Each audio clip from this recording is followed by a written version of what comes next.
જય માતાજી બધાને। તો આજે હું ગવાર ઢોકળીનું શાક બનાવવાની છું। તો આ વિડીયો તમે જરૂરથી જોજો। તમને ગમે તો લાઈક શેર જરૂરથી કરજો।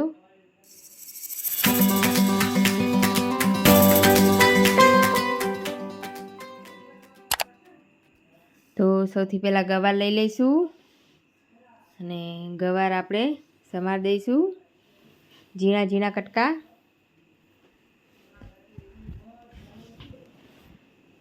તમારે જેવા પીસ રાખવા હોય એવા તમે રાખી શકો છો। તો બધો ગવાર આવી રીતે સમારી દેવાનો અને લસણ મરચાંનું પેસ્ટ બનાવી દઈશું।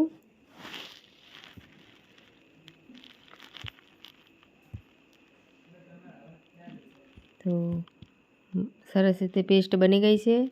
તો ઢોકળી માટે આપણે ચણાનો લોટ લઈ લઈશું। ચણાનો લોટ ચાળીને જ લેવાનો। થોડું થોડુંક પાણી નાખીને એનું બેટર બનાવવાનું। વધારે પાણી નહીં નાખીને બેટર બનાવ, નકર એકદમ ગાંઠો ગાંઠો જેવું થઈ જશે ચણાનો લોટ। થોડુંક થોડુંક પાણી નાખીને જ બનાવવાનું એનું બેટર। સરસ રીતે બેટર બની ગયું છે। તો હવે થોડીક હળદર નાખીશું, થોડુંક મરચું,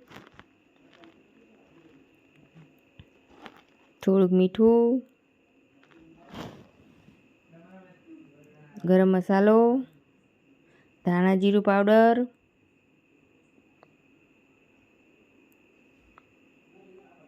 આદુ લસણ મરચાંની પેસ્ટ અને હવે એકદમ મિક્સ કરી દઈશું।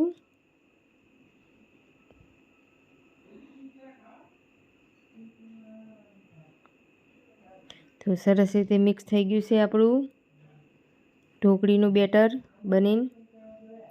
તો હવે કઢાઈ મૂકી દઈશું, એમાં 1 ગ્લાસ જેવું પાણી વેરી દઈશું।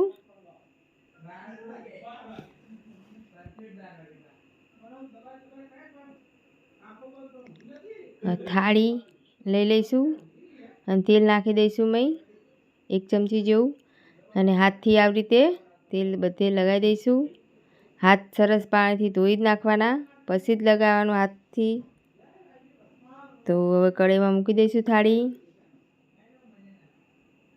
હવે ઢોકળીનું બેટર બધું નાખી દઈશું થાળીમાં। ઢાંકણું ઢાંકી દઈશું। તો ઢોકળી બનીને થઈ ગઈ છે। તો ચેક કરી લઈશું, નહીં થઈ હોય તો ચમચીમાં ચોંટી રહે બેટર, પણ ચેક કરી લઈશું।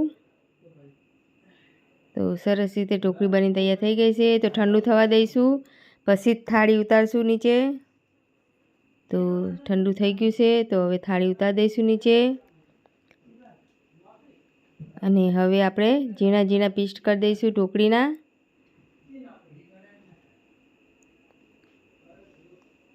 અને તમને અમારો આ વિડીયો કેવો લાગ્યો કમેન્ટ કરીને અમને જરૂરથી કહેજો। નવા હોય તો સબસ્ક્રાઈબ કરી લેજો।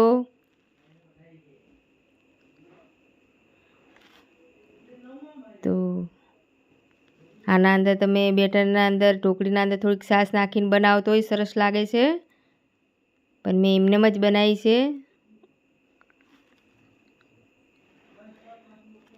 તો આવી જ રીતે બધી ઢોકળી આપણે થાળીમાંથી ઉખાડી લઈશું। ઉખાડી લીધી છે। હવે તો બાજુમાં કઢાઈ મૂકી દઈશું, તેલ નાખી દઈશું મય।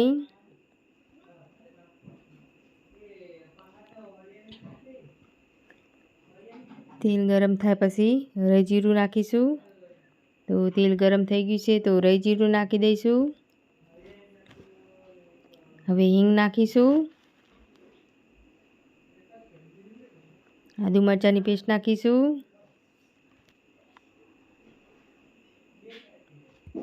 અને સરસ રીતે મસાલા ચડવા દેવાના। અને હવે ટામેટાની પેસ્ટ નાખી છે, કેમ કે ગવાર ઢોકળીના અંદર થોડુંક ખટાશ હોવી જરૂરી જ છે, એટલે ટામેટાની પેસ્ટ નાખી છે। તો મરચું નાખી દઈશ હવે, તમે જેટલું તીખું ખાતા હોય એટલું નાખવાનું। ધાણા જીરું પાવડર, મીઠું માપનું નાખવાનું, કેમ કે ઢોકળીમાં આપણે નાખેલું જ હતું। ગરમ મસાલો, થોડીક હળદર, હવે ચમચાથી એકદમ મિક્સ કરી દેવાનું કે બધા મસાલા ચડી જ જાય સરસ રીતે. શેકાવા દેવાના.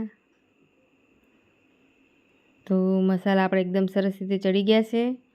તો હવે આપણે ગવાર નાખી દઈશું મહીં. હવે આ મિક્સ કરી દઈશું ચમચાથી.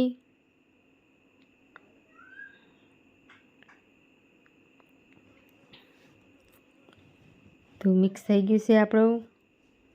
તો અંદર હવે આપણે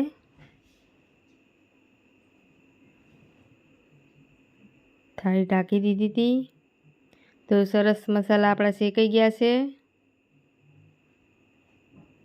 તો હવે પાણી નાખીશું.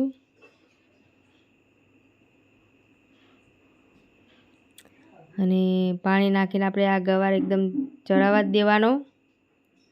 થાળી ઢાંકી દઈશું. તો હવે આપણે ચેક કરી લઈએ કે આપણો ગવાર ચડી ગયો કે નહીં. તો આપણો ગવાર એકદમ સરસ રીતે ચડી ગયો છે. તો હવે આપણે ઢોકળી નાખી દઈશું.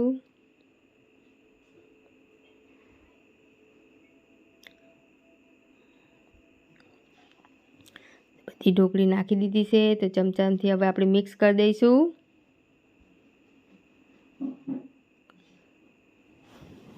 થાળી ઢાંકી દઈશું કે સરસ રીતે આપણા બધા મસાલાને એવું ચડી જાય, ઢોકળીને એવું.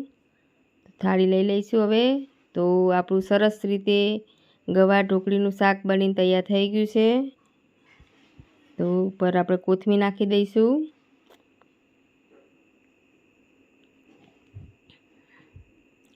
તો ગવાર ઢોકળીનું શાક મસ્ત બનીને તૈયાર થઈ ગયું છે. તમારા ઘરે એકવાર જરૂરથી ટ્રાય કરજો, બહુ મસ્ત લાગે છે.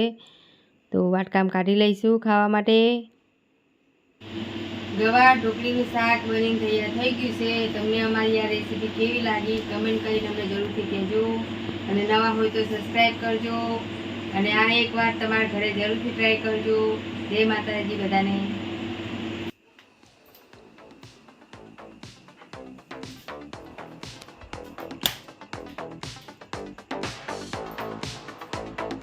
લે તારે લેવાનો